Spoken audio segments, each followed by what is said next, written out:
Boa noite, pessoas queridas, pessoas amadas. Sejam todas muito bem-vindas ao nosso encontro do Foco no Afeto, nosso encontro semanal. Um grande abraço energético, amoroso, que essa comunhão aqui de hoje possibilite a todos nós um crescimento, uma expansão de consciência, uma expansão na percepção, um aprimoramento na nossa relação com a gente mesmo, com os outros, com tudo que é vivo e com tudo que não é vivo também em todo o universo. A começar pela gente mesmo. Gente, hoje um assunto muito interessante, que há muito tempo venho refletindo sobre isso, venho observando isso, e se faz necessário. Hoje a gente não vai falar do amor homem-mulher, a gente não vai falar de relacionamento familiar, ou mesmo social. Nós vamos falar de uma confusão muito frequente para olhos incautos. Muitas vezes nós temos um olhar bem perceptivo para o outro, muitas vezes por cansaço mesmo, dispersão. A gente não é exatamente um computador que tem sempre aquela performance, né, boa, né, inteira. Muitas vezes a gente acaba confundindo, né? A gente vê uma figura pública de destaque, né? Uma pessoa que é tida como uma alma extremamente evoluída, tudo que ele fala é maravilhoso e tudo, não é? Mas a gente esquece de um detalhe, a gente acaba confundindo. Muitas vezes é um psicopata ou um psicopático, ou seja, não é o psicopata, mas tem um comportamento manipulador, né? Para ter poder, para depois ter o seu prazer, né? A gente confunde essa pessoa com uma pessoa iluminada. Muitas dessas pessoas estão se camuflando de pessoas luminosas ou iluminadas para obterem o seu poder, para exercerem o seu poder. E hoje a gente vai falar disso. Eu considero esse assunto de extrema e fundamental importância básica, porque de uma certa forma intensa, a nossa sociedade promove esses pseudo-gurus com a intenção mesmo de manter-nos cada vez mais cativos, cada vez mais aquele gado humano que vai onde a boiada vai, que não pensa, que não reflete, né? Por isso que eu acho tão necessário, tão importante falar disso. É um alerta. Hoje o Foco do Afeto, ele vai dar exatamente um alerta para todos nós. Eu vou aqui nos convidar, inclusive a mim, a aprofundar essa reflexão, que até então eu tenho feito essa reflexão comigo mesmo, com uma outra pessoa, mas não vai tão a fundo quanto a gente vai aqui na hora dos comentários e perguntas, que é tão gostoso, que é tão agradável. Foco no Afeto de número 193, tema: o guru e o psicopata. Gente, no mundo numa sociedade humana que ainda está em estado de praga biológica, ou seja, todo mundo brigando com todo mundo competindo com todo mundo focado na escassez, todo mundo roubando a energia um do outro, um destruindo o outro. Nós não somos assim, nós somos aquela generosidade, aquela cooperação, aquela colaboração, aquele afeto, aquele amor que a gente tem dentro da gente. A gente tem essa referência. Mas o exercício está assim. É claro que em todos os aspectos da sociedade, esse impulso de competição, de destrutividade, de manipulação, ele vai acontecer. E por que não no âmbito da espiritualidade, né? Da espiritualidade não como característica comportamental do indivíduo, mas o universo externo da espiritualidade. São aquelas atividades, aquelas práticas coletivas, pagas ou não, em que você vai buscar uma ajuda espiritual, em que você vai buscar uma prática organizada por algum mentor, por algum orientador, né? Que você vai buscar uma prática espiritual para se desenvolver espiritualmente, da forma como você entende que seja a evolução. É claro que esses detritos relacionais característicos do estado de praga biológica, que eu acabei de relacionar aqui, é claro que num ou no outro lugar esses detritos estarão presentes. Então eu quero aqui ajudar a gente a fazer uma distinção necessária, ajudar no nosso olhar para que a gente possa aguçar um pouquinho mais o olhar e perceber onde tem ali o amor mesmo e onde tem a manipulação. Eu digo a vocês aqui, pensem um pouquinho, apelem um pouquinho para a lembrança, dá uma escaneada aí e lembra de tudo que é instituição de autoajuda, de autoconhecimento religiosa, em que você percebe manipulação. Eu vou dar aqui contar até 5 segundinhos para você fazer essa reflexão.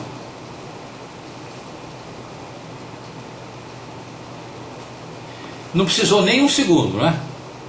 Em 1 segundo você já visualizou N instituições que usam a espiritualidade como especialidade de ajuda no nível social, organizacional, institucional, para ajudar pessoas. Você já percebeu, você já lembrou de instituições que fazem isso. São algumas religiões, não são todas, algumas instituições, não são todas, algumas pessoas de destaque, não são todas também, e que usam de forma psicopática a veste, a roupagem da pessoa luminosa e ludibriam, enganam, induzem as pessoas a um comportamento cativo, escravo, dependente, em que a pessoa se sinta coagida, chantageada e sequestrada de uma forma não dita, de uma forma não explícita, mas ela está moralmente sequestrada por algumas instituições. Ela se sente, ela não, muitas vezes não sabe, às vezes sabe, não sabe como sair. Basicamente, gente, antes de entrar no detalhe da personalidade do guru, vou explicar o que quero dizer com isso, guru, e do psicopata. Legal, bacana, é aquela instituição que recebe você de braços abertos, e quando você vai embora também abre os braços e diga: vá bem, vá em paz. Não julga o seu movimento de saída ou de entrada, não julga o seu comportamento, não te desqualifica, não presume sobre o seu comportamento, não presume sobre aquilo que você faz quando não está lá. Não está focada na sua sombra, não está competindo com você, não está querendo você ali dentro como mais um soldado de defesa daquela instituição, que se diz uma instituição que age em nome do amor. A instituição bacana é aquela em que você chega, tem lá os braços abertos, você permanece um tempo, você sai, não precisa nem falar que saiu, você sai, ou você volta, e os braços estão sempre abertos. E ninguém dentro da instituição vem com mimimi: poxa, você sumiu, hein? Pô, mas você também, né? Você não vestiu a camisa. Que camisa? Vestir a camisa do quê? De time? Ninguém está competindo com ninguém. Se a pessoa entende que aquela é uma instituição divina, o que trata do divino em nós, do Deus em nós, não tem oposição, não tem o lado de cá, o lado de lá. É tudo um lado só. Todos nós estamos do mesmo lado. Aquela pessoa tem o direito de ir para refletir, para olhar de um outro aspecto, de um outro ângulo a instituição, ou ir para outra instituição, até que no fim das contas ela vai para a melhor das instituições, que é o ser, o próprio ser dela. Ela medita, ela pode fazer sozinha, pode fazer acompanhada, mas ela medita, ela não depende de ninguém, não tem que pagar nada para ninguém, não tem que pedir a benção para ninguém. Ela, no ato de meditar, está pedindo bênção e está recebendo a melhor das bênçãos, que é do ser, da sabedoria que habita nela, que habita em todos nós. Essa seria a última, entre aspas, e bem entre aspas, instituição que a pessoa procura, a última instância, onde ela encontra ali a porta da luz mesmo. Até lá, ela está lá lapidando o ego, as limitações, os medos, ela está achando ainda um tanto que tem que manipular, que tem que dizer, não, eu faço, eu me vingo, em nome de fala uma instituição ou fala uma entidade divina, em nome de fulano, eu peço que essa criatura pague os pecados que ela cometeu, os erros, pague o mal que ela me fez. E é guerra, estado de praga biológica. Isso tem nada a ver com religar, com religião, não tem nada a ver com espiritualidade, nada. Já falei isso num outro vídeo, quando falo sobre espiritualidade. Acho importante falar isso agora aqui, antes de entrar com a persona, a ideia, a figura do guru e a figura do psicopata. Bacana é a instituição que recebe você de braços abertos, e quando você vai, ela continua de braços abertos, te abençoando, te bendizendo, te amando, e com os braços abertos também para quando você voltar. Como é que alguém centrado, espiritualmente centrado, em contato com a divindade interna, com a sabedoria, vai depender de uma outra pessoa para fazer qualquer coisa? Aí estamos falando de business, de negócio. Isso é negócio, isso é uma outra coisa. Não estou condenando, não. Quem sou eu para julgar? Eu só estou dizendo aqui que é outra história. É um outro barato. Aí é uma instituição que, em nome de uma figura, uma figura santificada pelo humano, em nome dessa figura ela faz uma instituição para fazer um clube de fidelidade, vamos dizer assim, todo mundo compra na loja do outro, um ajuda o outro, é bacana. Isso daí faz parte do nosso impulso biológico, é a cooperação, é o passo posterior à colaboração. Nós somos colaboracionistas. Quando a gente faz uma instituição e começa a colaborar de forma organizada, isso se chama cooperação. Bacana isso. Faz parte da nossa excelência biológica. Em estado de praga biológica a gente está bem longe disso. Então, e tem esse lado de bom. Só que não raro a pessoa tem que vender o cérebro, tem que vender a alma. Não posso pensar por mim mesmo, eu tenho que pensar segundo a cartilha daquela instituição ali. Quando é uma instituição que sequestra você.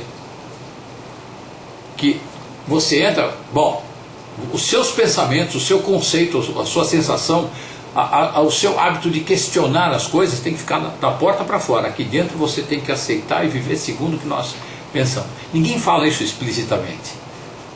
Como na sociedade também ninguém fala certos aspectos da moral, mas vai fazer diferente. Você sofre desprezo, aí você sai do clube de fidelidade. Aí você começa a empobrecer, começa a entrar na escassez. E aí você entende que isso é um castigo da divindade. Porque você não está atendendo os ditames da divindade, a divindade não falou nada.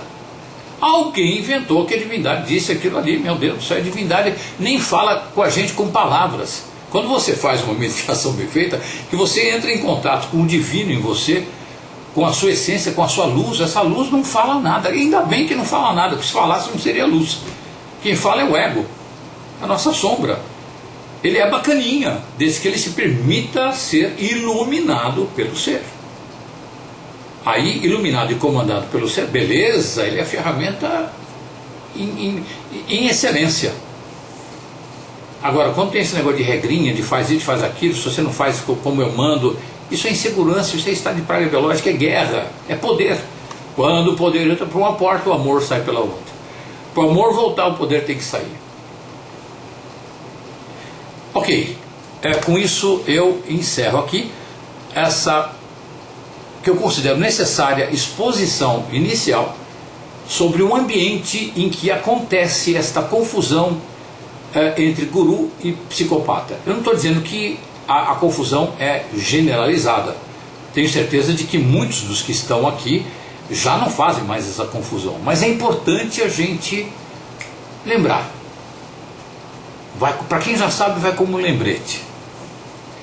Guru, literalmente, dissipa trevas. Eu não sei o que é o que, mas Gu quer dizer ou dissipa ou trevas. Iru quer dizer dissipa ou trevas. Então, Guru dissipa trevas.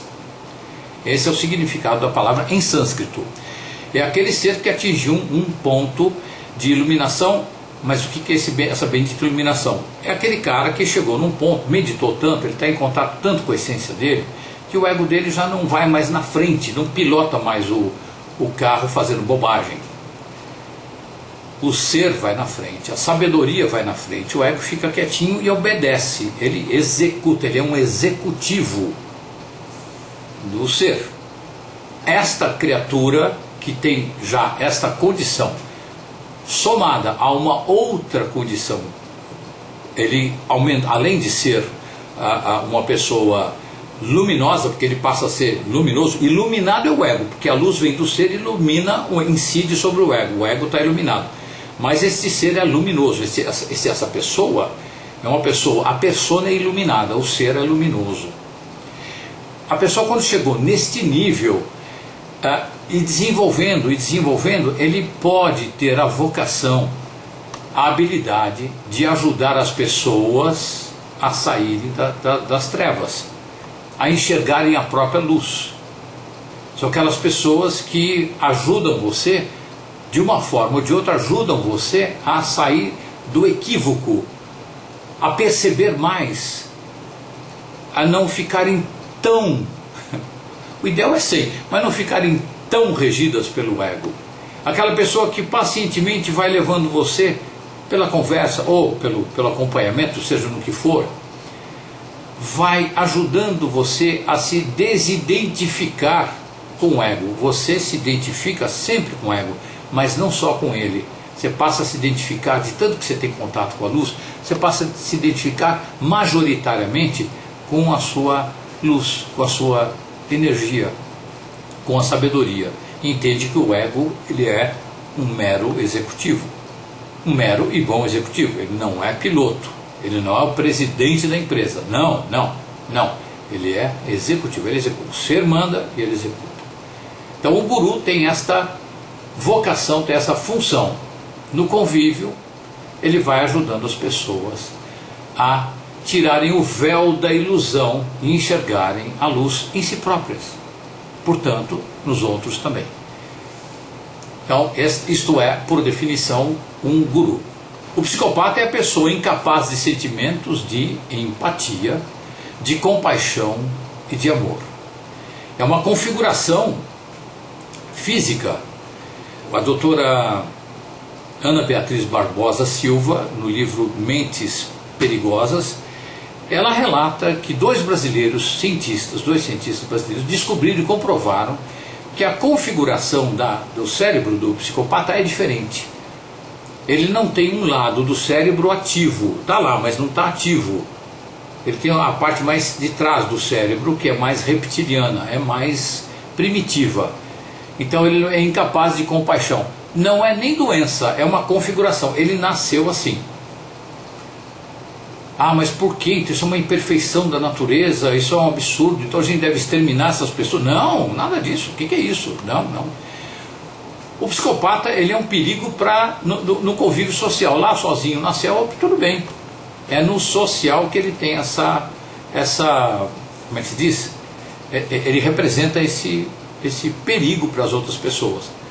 Porque as outras pessoas são muito regidas pelo sentimento, tem a compaixão, tem o amor, tem a empatia, e o psicopata não.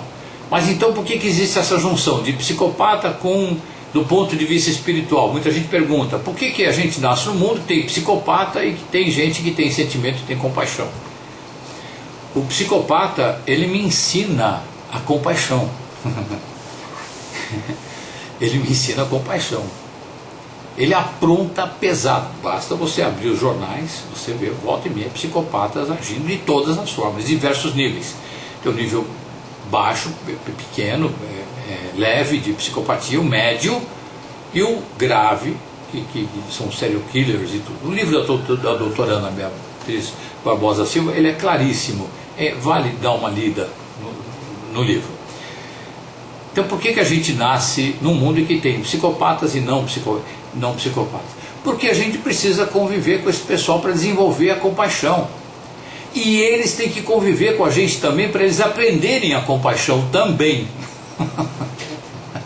Eles aprontam com a gente e a gente, em geral, se a gente está na praga biológica, no estado de praga biológica, a gente vai pensar em vingança, em matar revidar. Quando você vai aprendendo a compaixão, você começa a entender a outra pessoa. Aí você é capaz até de rezar por aquela pessoa, de orar por aquela pessoa, ou de meditar, ou de mandar uma energia de amor para aquele ser ali, que é exatamente o que ele está precisando. E ele, pelo contágio, o aprendizado se dá por contágio, tanto de um lado para o outro, quanto de outro para um. Eu vou me explicar melhor aqui. O psicopata vive convivendo com a gente, ele aos pouquinhos ele vai aprendendo amor. Ele olha alguém se comovendo com a música, ele diz, não, mas que coisa esquisita, que bobeira, ficar aí chorando. Eu só choro quando eu perco uma oportunidade de roubar. Mas está chorando porque está ouvindo uma música, ele não sabe que não tem um sentimento, ele não tem a conexão do sentimento. Pode roubar, eu não quero pintar aqui o psicopata só do cara que rouba, que lesa. Tem muito psicopata também que ele não representa, alguns que não representam o perigo, ele simplesmente não tem sentimento, então ele fica no prazer ali, mas ele tem um senso ético, porque foi educado desde pequeno, no sentido que, olha, existe uma ética, existe uma moral, existe uma lei, e você precisa respeitar, para você ficar bem no social, senão você vai se ferrar. Aí ele começa a desenvolver uma memória emocional também na educação, porque na educação, desde pequeno, dá para salvar, vamos dizer assim, dá para integrar essa pessoa no social.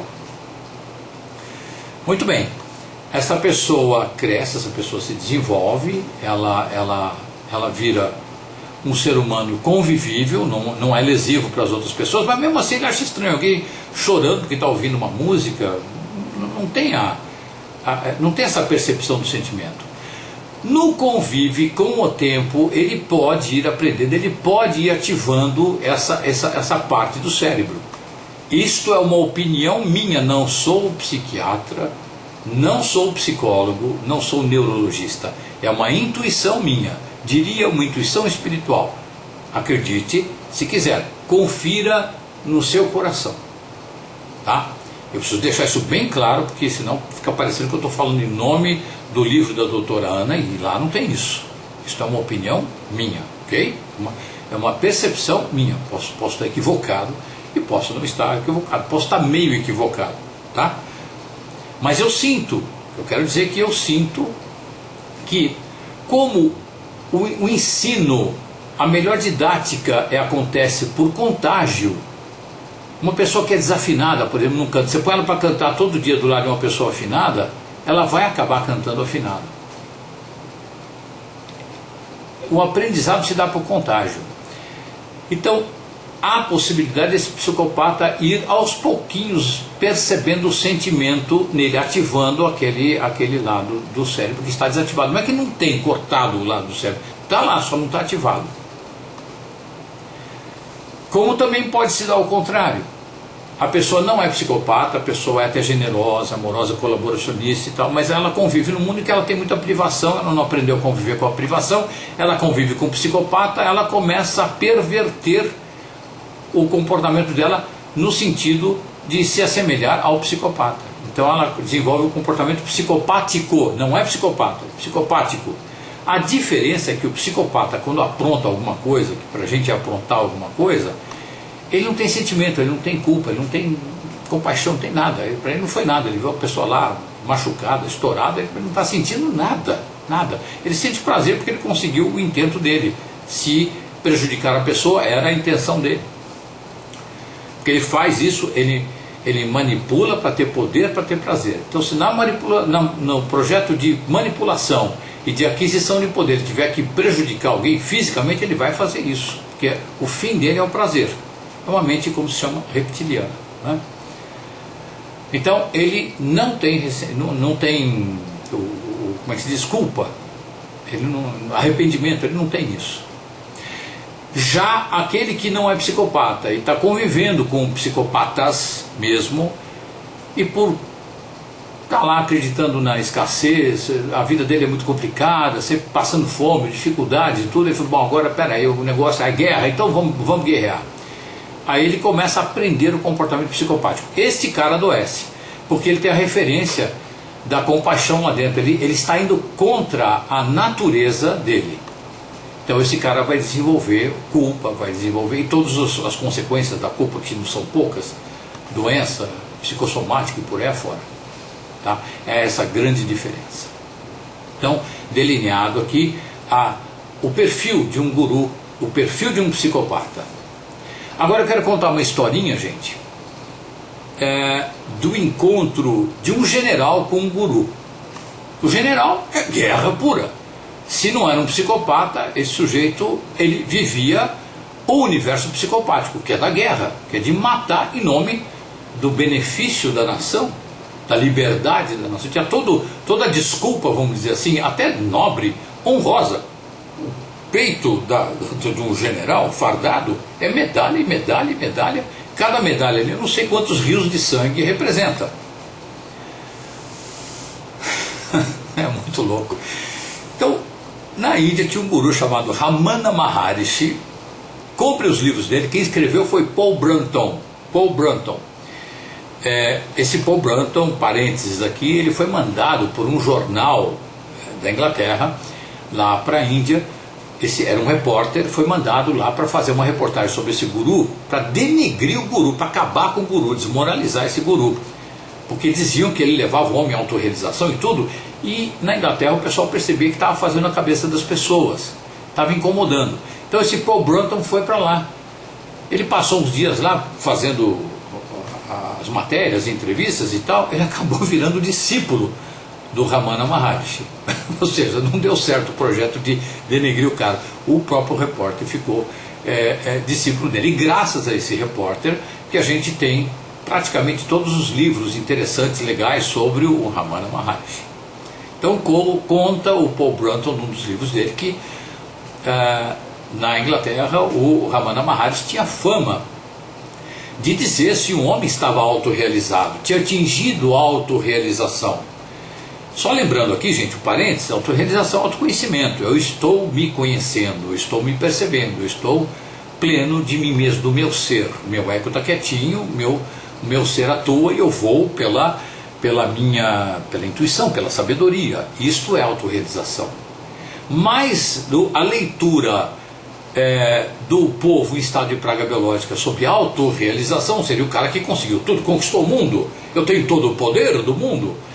E o general foi lá, não, eu quero conferir com esse cara aí, que ele vai ver que eu sou um poderoso, que ele vai ver que eu sou um cara autorrealizado. Então ele chegou lá para entrevista, para conversar, para bater um papo lá com o guru. Se não me engano foi o próprio Paul Brunton que agendou, que articulou esse encontro aí. E esse general sentou, olhou para a cara do Ramana Maharishi, que tem uma carinha, já falei isso aqui em outro encontro, estou me repetindo aqui, a cara dele, só a cara dele você já entra em estado amoroso. Ele tem um olhar, é de uma leveza. Digita aí no Google, entra aí e vê, o Ramana Maharishi. O general olhou para a cara dele e começou a contar, bom, eu vim aqui falar da minha autorrealização, porque eu derrubei tantos e tantos exércitos, complôs contra a Inglaterra, eu matei tantos mil soldados, eu livrei a minha nação de um banho de sangue, da possibilidade de um banho de sangue, porque havia um ataque aéreo, então eu fui lá e derrubei toda a artilharia aérea do inimigo, e ficou falando uns 20 minutos de tudo que ele fez na vida, da história no general, a história de muito sangue, né? Contou a história toda dele. Então, o que o senhor acha da minha autorrealização? O Ramana Maharishi, olhando para a cara dele com a mesma carinha, falou assim, eu estou esperando ouvi-lo. Ou seja, o cara não tinha falado nada dele. Ele falou do que o ego dele fez. Está aí o grande, o imenso, tá aí, nessa situação está revelado o grande, profundo equívoco de valores que o social comete. Ele está em equívoco. Acha que a autorrealização é você fazer um monte de coisa. A autorrealização é você ser. É você, seu ego ficar quietinho, permitir que o seu ser o ilumine e o conduza. O homem pode ganhar quantas batalhas forem no nível do ego, mas se ele não silenciar o ego dele, não deixar o ego dele na posição de ferramenta, não vale nada, não tem valor nenhum para a autorrealização dele, para o autoconhecimento dele. Então vai ser uma pessoa perdida, uma pessoa carente, uma pessoa atrapalhada, como a maioria de nós, não é? Bem-vindos ao clube. E para sair desse clube dos perdidos, a gente precisa meditar muito, para que a gente possa atingir a tal da autorrealização. Então essa história, ela mostra bem a personalidade psicopática, os valores psicopáticos que podem ser exercidos por psicopatas ou psicopáticos, já falei sobre isso, e os valores essenciais, espirituais. A gente chama de espirituais, mas são essenciais. É a plenitude do ser, do exercício do ser no meu ego. Sentimento. O guru só sente alegria e amor. Já o psicopata, ele sente emoção da frustração associada à raiva, ao ódio, tem desejo de manipular para ter poder, para ir ter prazer. Não tem sentimento. E como estratégia de manipulação, ele finge ter sentimentos. Estou chegando lá, o guru e o psicopata. O sentimento. O guru só sente alegria e amor. Não é muito dado às emoções.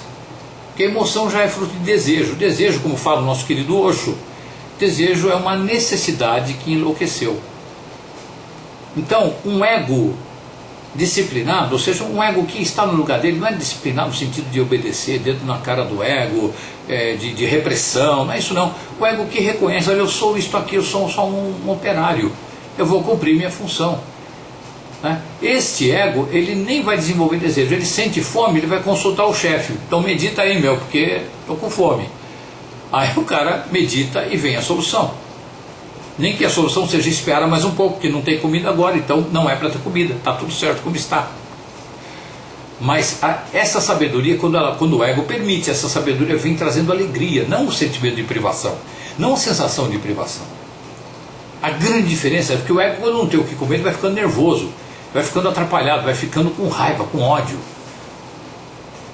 e assassino.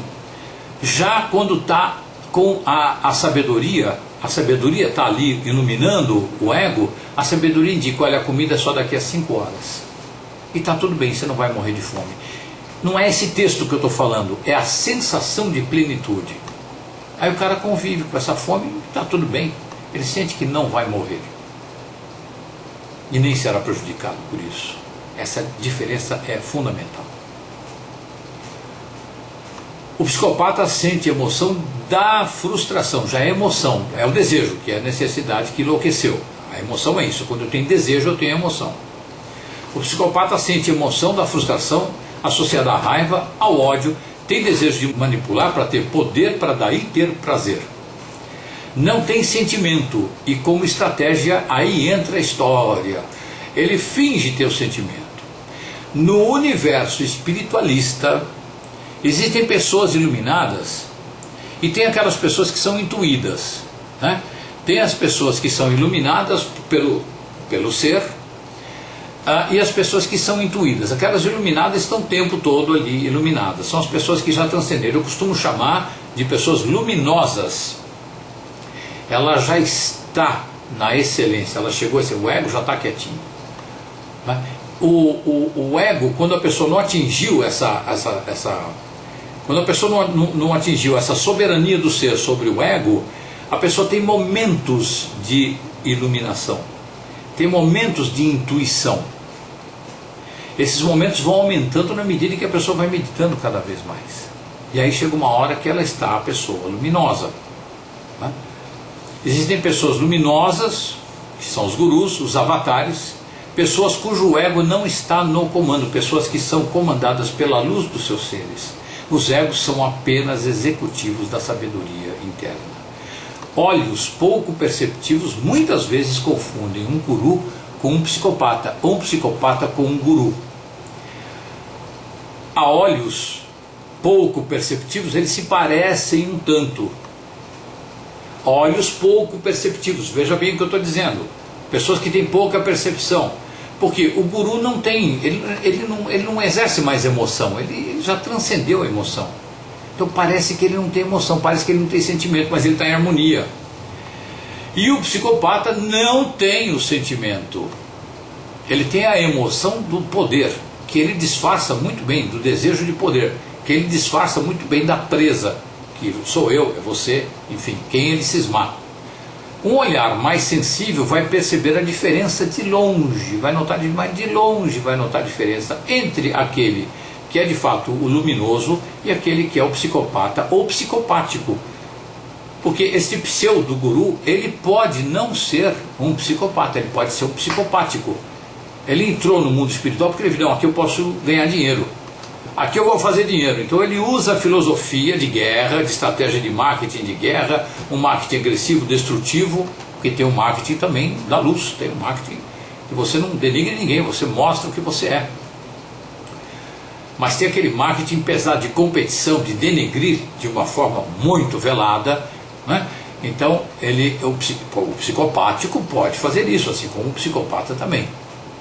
O que importa aí para nós é o comportamento psicopático, muito parecido muitas vezes com o do guru, do iluminado, que está lá, ele está fluindo luz o tempo todo. E o psicopata, ele está com cara disso, porque ele é pacífico, ele fala devagar, ele fala igual o guru, ele imita o estado meditativo, ele não está.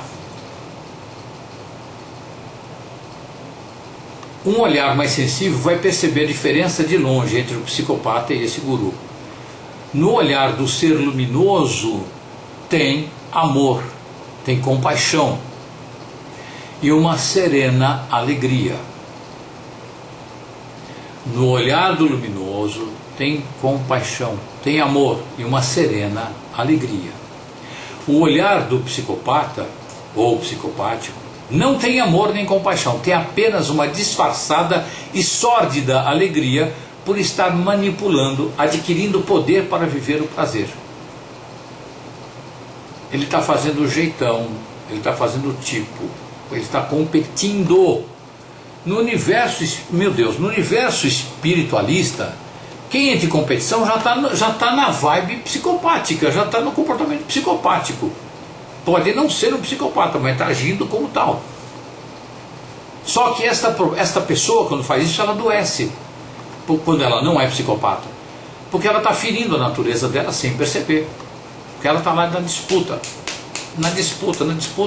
e a natureza, uma hora, a natureza grita, a natureza aceita negociação, só não aceita desaforo, e quando ela vem, a gente sabe disso, sob a forma de doença, sob a forma de um monte de coisa, né? Que não são muito agradáveis.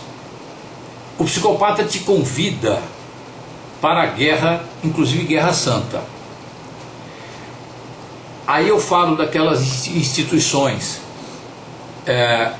que são, isso em todas as áreas, viu gente? Em todas as áreas da espiritualidade, da chamada dita espiritualidade. Aquela que te convidou para uma postura de competição, de guerra, de denegrir. Você aqui tem a verdade, fora daqui não tem verdade.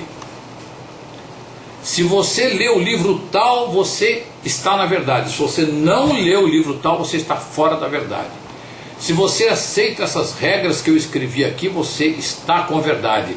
Se você transgredir qualquer dessas regras, você já está nas trevas, talvez até por toda a eternidade. Isso é guerra, gente. Isso não tem nada a ver com a procura, com a luz, com o encontro com a sua própria luz. Isso é manobra de comportamento em relação ao gado humano, para deixar todo mundo, o gado vai para um lado, o gado vai para o outro, e quem tem um berrante é o cara lá que é o líder, que fica falando, não, porque Deus é isto, Deus faz assim, Deus faz assado, e você não reflete, você não pensa, você não sente.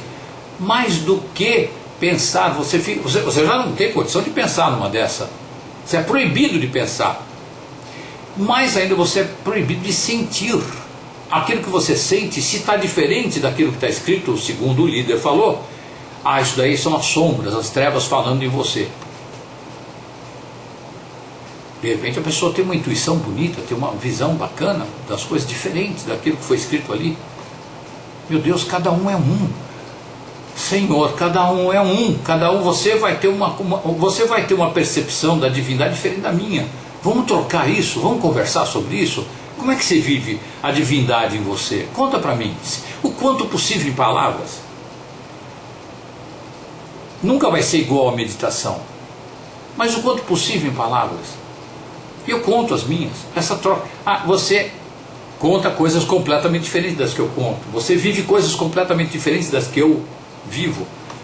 Mas isso não nos torna opostos, porque não estamos competindo com nada. A gente está procurando a melhor luz para nós. Colaboracionismo é a base do nosso comportamento biológico até. Cooperação, generosidade, afeto e amor. Tem nada a ver com disputa, competição, desqualificação, inferiorização e por aí fora. Tem nada que é praga biológica. Então, a troca de experiências, a sua reflexão, por mais louca, absurda que possa me parecer, é divina. Eu vou respeitar, posso não senti-la tal como você a sentiu ou a sente, mas é totalmente respeitável. Eu tenho que deixar isso entrar em mim, eu tenho que ouvir, abrir o coração, os ouvidos, para a tua experiência entrar o quanto possível aqui em mim. Ouvir passivamente, não é ouvir com aquele ouvido de que a pessoa está falando que a experiência é essa, eu já estou pensando como eu vou contra-argumentar. Não, ela está falando isso, eu já vou, aqui eu tenho esse argumento, aqui eu tenho aquele capítulo tal que fala disso, aquilo eu tenho... Nossa, é competição. Cadê a alma? Percebe, gente? O psicopata te convida para a guerra. Qualquer instituição que está te convidando para a guerra, ali você vai encontrar tudo menos a espiritualidade. Talvez você seja um caminho, como tudo é, para um dia você encontrar-se a si mesmo. Mas não com aquelas ferramentas ali. Aquilo vai ser uma forma de você aprender, mais uma forma de não encontrar a espiritualidade. Aí você viu de aprendizado. Mas o que vai promover o encontro mais divino, maravilhoso e perfeito com você mesmo é a meditação. Agora, o luminoso, a alma luminosa, aquele ser luminoso, ele te convida apenas para o amor. Mais nada. Só amor. Ele não te pede nada. Ele não exige nada, que você venha, que fique, que você vá. Você tem trânsito livre para ir, para vir, está tudo bem. Está tudo bem. Ele está o tempo todo conectado com a luz. Não tem mimimi. Me abandonou, me deixou. Não tem isso. O cara não tem. O ego, isso é coisa do ego. O ego desse cara, ele está lá. Em segundo plano, ele está lá como ferramenta. Ele está olhando tudo da ótica do amor. Ele percebe que está tudo certo como está. Que é uma coisa que nós vamos perceber quando estivermos também luminosos. De vez em quando a gente tem uns rompantes, né? A gente tem uns flashes de luminosidade, a gente sente aquela harmonia, aquele amor incondicional. Passa logo, enquanto a gente não está iluminado. Precisa meditar mais, e mais ainda, permanecer mais tempo no estado meditativo. É só isso que precisa. Mais nada. Mais nada. Na vida espiritual, a saudável, não existe poder. O poder do amor não é poder, o amor é uma fluência. O amor é uma fluência. O amor não exerce nenhum poder sobre ninguém, não tem o poder do amor. Eu entendo isso como um grande equívoco. O amor simplesmente é a cura, é a saúde. É a cura, sinônimo de saúde. Não é remedinho para remediar, para continuar doente, para continuar cobrando. Opa, isso parece com um laboratório, né, gente? E tem também instituição que se diz espiritual, que faz a mesma coisa. Dá remedinho, remedinho, remedinho, mas não fala em meditação. Aí você continua lá cativo. Né? Se é que você me entende. Finalizando, gente, o luminoso tem a luz do amor no olhar. Olha para o olho da pessoa e você vai ver se tem amor, você vai sentir. Mas olha sem pensar, sem preconceito, sem predisposição interna. Abre, esteja receptivo. O ego odeia isso. O ego, quando ele vai na frente, piloto, não, receptivo a nada, eu estou na guerra, eu estou como treinador, eu tenho que estar atento. Não, não, não. Relaxa. Conecta com o amor e olha para o olho da pessoa.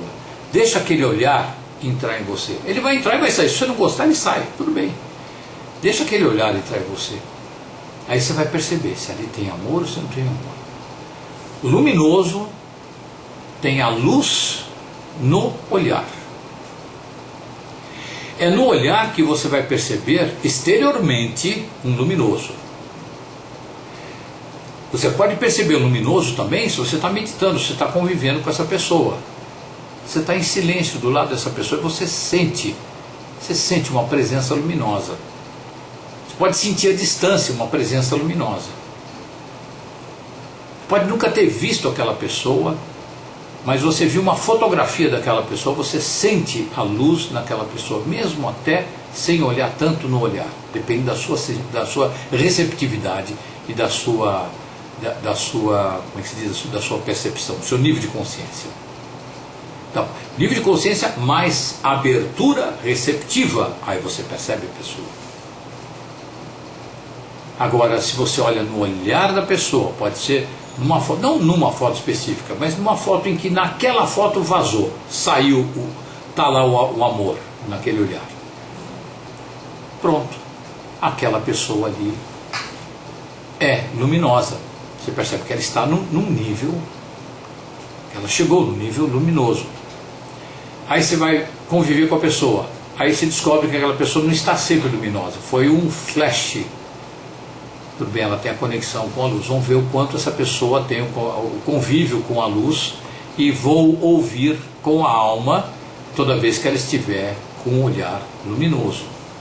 Quando ela estiver no ego, assim como eu, a gente também dá atenção, mas a gente sabe que é um outro nível de consciência, menor um pouquinho, que está ali falando.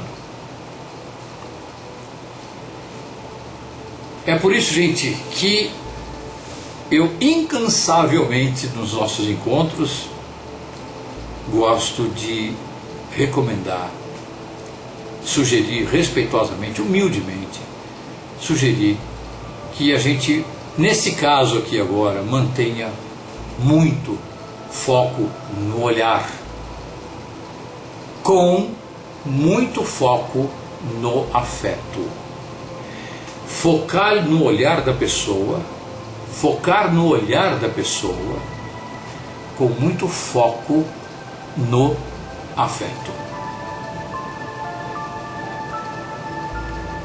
Minhas amadas, meus amados, dessa forma eu encerro a exposição no nosso encontro de hoje, o Guru e o Psicopata.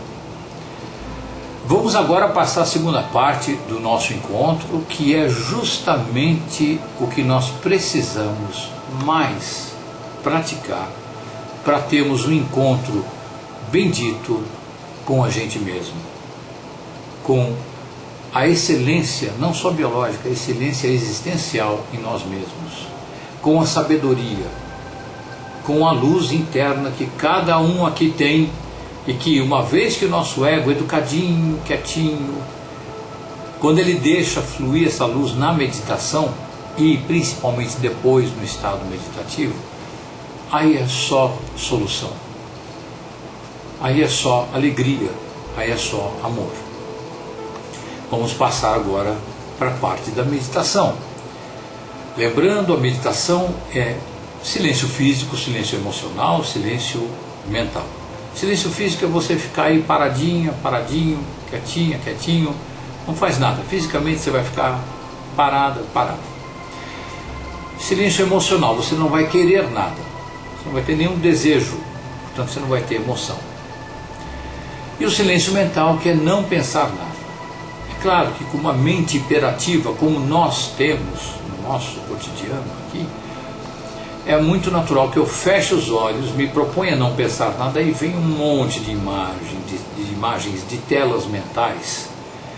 Mas existe um primeiro passo bem bacana, que é ficar indiferente a essas telas mentais. Se eu consigo ficar indiferente a essas telas mentais, com o tempo elas vão desaparecendo. O fluxo de entrada dessas telas mentais vai diminuindo, até que eu tenho o silêncio total. Mas não importa se você meditou o tempo todo com a tela mental ali, o que importa é se você ficou indiferente a essas telas mentais. Se você não trabalhar sobre essas imagens, isto já é não pensar.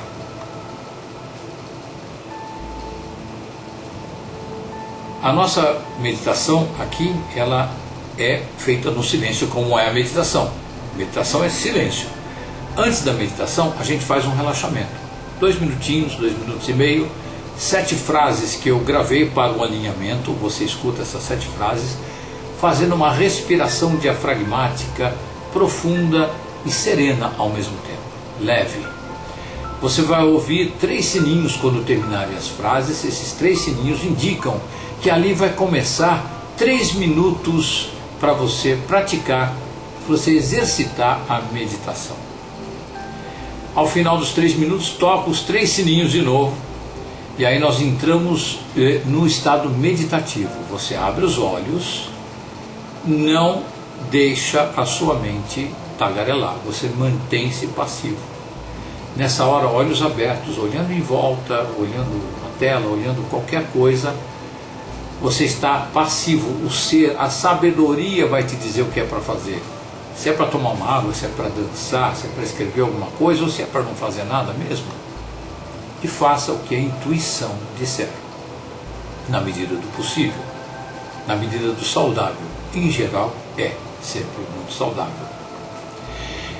Nesse momento, quando toca os 3 sininhos e que a gente entra em estado de meditação, você vai ouvir 3 vezes a entoação do mantra Om, que eu gravei com a minha voz, que dá início a uma música de 1 hora de duração, que é o Divine Om.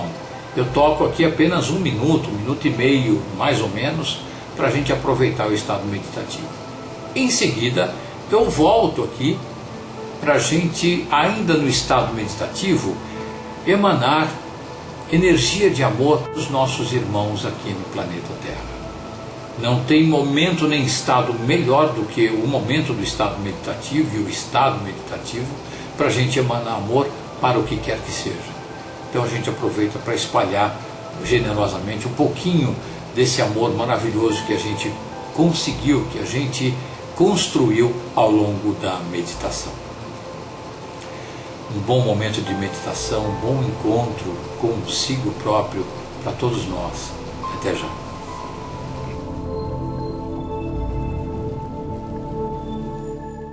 Eu reverencio a minha existência e me alinho com as fontes de vida.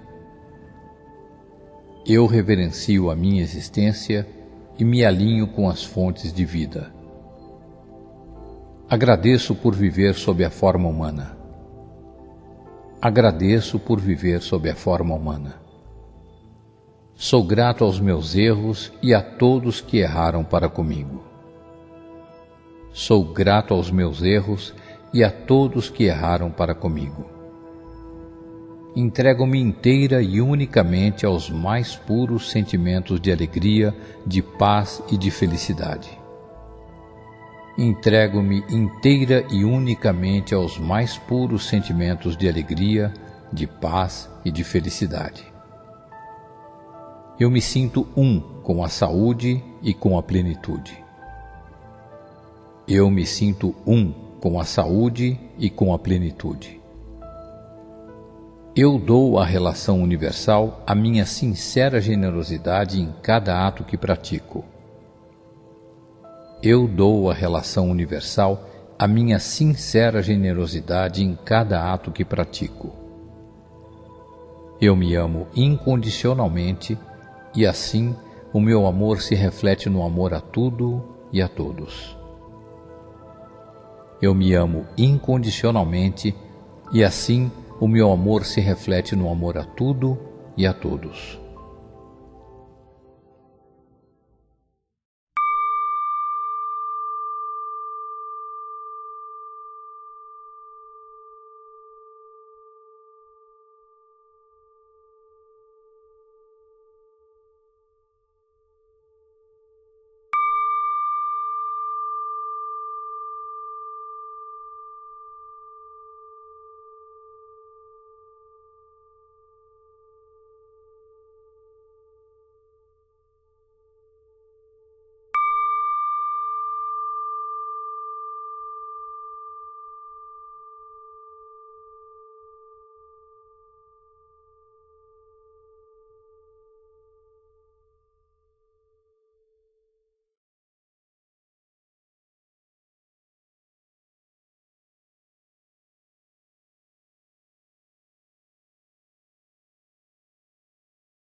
permanecendo no estado meditativo que a gente ainda está, eu quero convidar a todos vocês, a todos nós, para por um minuto emitirmos toda a nossa energia amorosa para os humanos aqui no planeta Terra.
Gratidão